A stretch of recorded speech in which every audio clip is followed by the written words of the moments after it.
côté de l'aménagement intérieur, voici une cuisine dont la hauteur des meubles s'ajuste en fonction de l'utilisateur et ce d'une simple pression sur un bouton.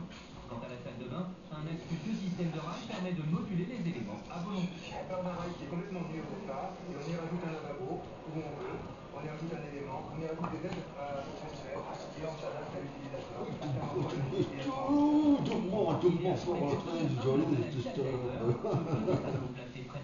Te bouffe la patte, te croise là.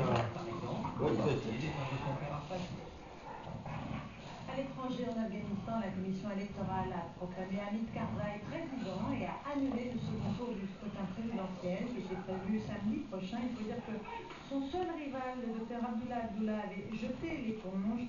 Maintenir les élections eût été pour le moins caricatural.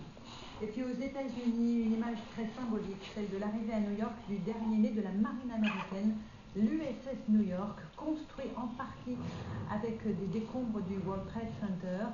Ce navire de guerre a tiré 21 salves en approchant du sud de Manhattan, non loin de Ground Zero, où les tours se sont effondrées après les attentats du 11 septembre.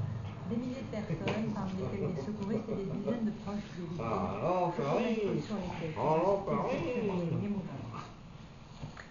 Un satellite de l'Agence spatiale européenne a été lancé avec succès tôt ce matin depuis une base russe.